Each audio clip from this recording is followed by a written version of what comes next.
আসিয়ার কথা কত কিছু শুনলাম আমরা না, কতদিনে যেন বিচার হবে বলেন তো? আমি তো এখন টাইম কাউন্ট করতে ভুলে গেছি। আসিয়া তাকে যে অবস্থার মধ্যে যেতে গেছে, আসিয়ার যে সামাজিক মানে ব্যাকগ্রাউন্ড, তার যে পরিবার, সেই আসিয়ারই যদি বিচার না হয়, এই দেশে মুনিয়ার বিচার হবে? আপনি বলেন হবে? আবার দেখেন এই দেশে আপনারা সাংবাদিকরা আপনারা কি করেন? ক্রমাগত কি লেখেন পত্রিকাতে?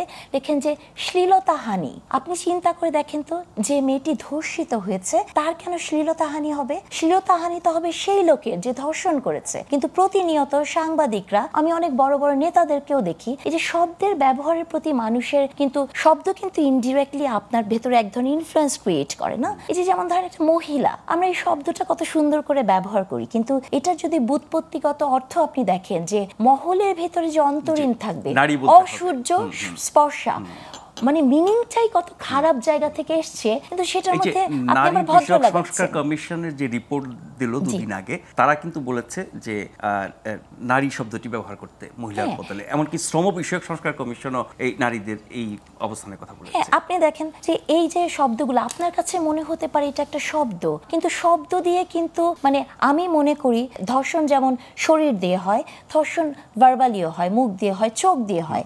বাংলাদেশের নারীরা, আমাদের মতো মেয়েরাও, যাদেরকে আপনারা ভাবেন খুবই পাওয়ারফুল শক্তিশালী নারী, তারাও কিন্তু পথে ঘাটে চোখ দিয়ে আমরা ধর্ষিত হই তো, তাই না?